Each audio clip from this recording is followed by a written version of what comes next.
What is going on, everyone? Chris from Pickdawgz.com, and I got a free pick for you from this Seattle Seahawks versus Minnesota Vikings NFL matchup going down on Sunday, November 30th, 2025. But before I get to the free pick, if you're looking for my best bets, the games I love the most and the ones that I have the most money on every day, you can find those at Pickdawgz Premium, or you can click the link in the description of this video below. We've got so much free pick content that you know these plays on the premium side are our best of the best. That's what Pickdawgz Premium is for. But we've also got our inner circle. It's something we've been mentioning a lot in our videos as of late. Now, it's not for everyone. It's for those who are placing larger bets of at least $1,000 or more per game, which is the requirement to be accepted into this service. But we've had a lot of big bettors and high rollers join this club already, having a lot of success already with the one-on-one coaching and the bankroll management and the early releases. So if this sounds like something that's for you, reach out to the number on the screen and we will get you some more information. But let's get to this one. Between the Seattle Seahawks and the Minnesota Vikings in a hefty line here, and I think for good reason. I mean, you got the Minnesota Vikings who have been really struggling as of late, and coming into this one off a 23-6 loss to Green Bay in their last game, while Seattle comes in 8-3 on the year, straight up and against the number after knocking off Tennessee 30-24. And that followed up the loss to LA. And like I said, you look at just the losses that Seattle has taken this season.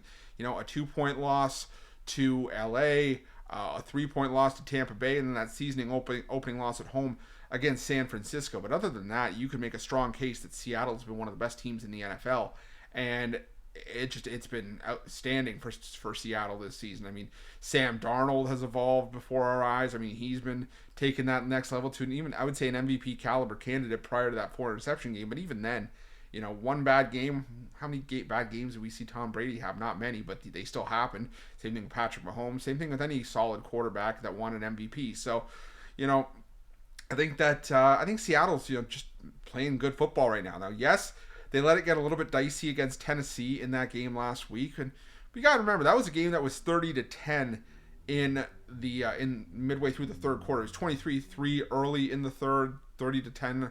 Like I said, early in the midway through the third, before Seattle kind of just went into cruise control and just, you know, took their foot off the gas.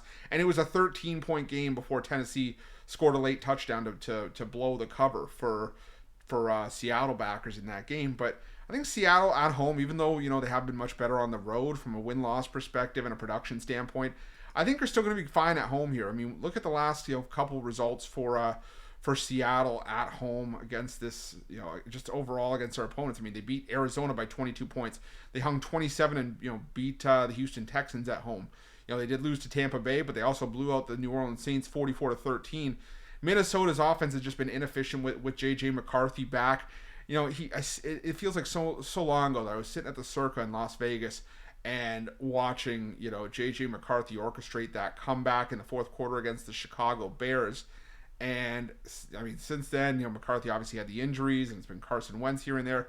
But in the 4 games since coming back from injury, J.J. McCarthy's had 4 touchdowns to 7 interceptions, had a couple of games where the completion percentage has hung around 55-56%, and he just hasn't been all that effective, and it's resulted in a poor record and poor output for the Minnesota Vikings, to where this team is still 28th in total offense this season, and that number has actually gone down. They're averaging 282 yards of total offense per game, and in the last 3, that number's gone down to 258 per game. So I think that Minnesota's going to continue to struggle here. It's not easy to lay big numbers, you know, in the NFL, especially, you know, double digits, but I just don't see any reason to back the Minnesota Vikings here. I think that this is like a 31-17 kind of game.